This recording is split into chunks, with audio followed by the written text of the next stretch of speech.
I think we deserve a better quality of politician. You used to look around the House of Commons and see genuine heavyweights on both sides, and I'm not just referring to Eric Pickles. It used to feel like if every member of one political party was eviscerated, that we'd be in at least relatively safe hands. There were elder statesmen who appeared to have at least an element of gravitas about them. Well, I just don't really see that anymore. We've got Porngate, an MP allegedly scrolling through naughty videos in the Commons chamber. He's supposed to be giving the opposition a hard time, not himself. Then we've got 56 MPs being investigated for sexual misconduct. That's nearly 9% of our elected officials.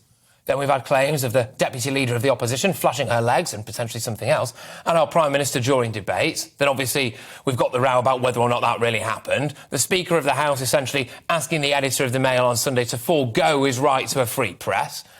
We've had Partygate, rumours of number 11 briefing against number 10.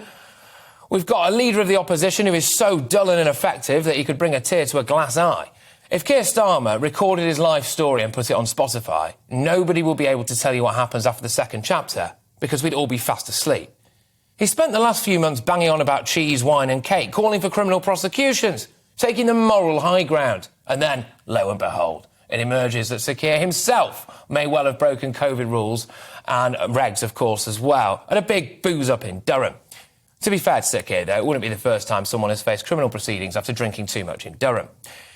You look at Labour's front bench and it's hardly inspiring, is it? Most of them aren't household names in their own homes, and many on the left are now obsessed with race, gender and sexuality. So obsessed with it they can barely talk about anything else. And the Tories have been ripping themselves apart. How many letters of no confidence have been submitted now?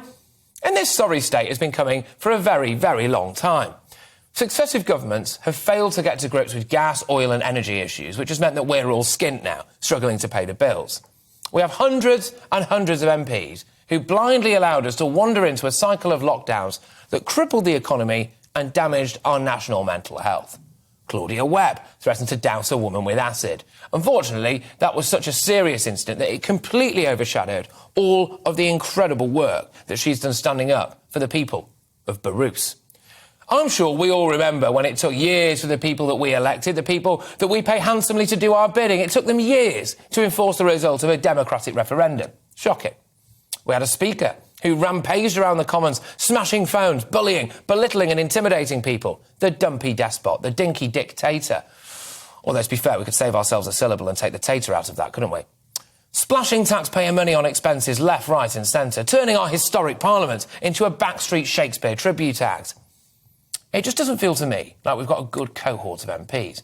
And I'm not surprised, really. It's becoming an increasingly sleazy industry full of cheap point scoring instead of real societal action.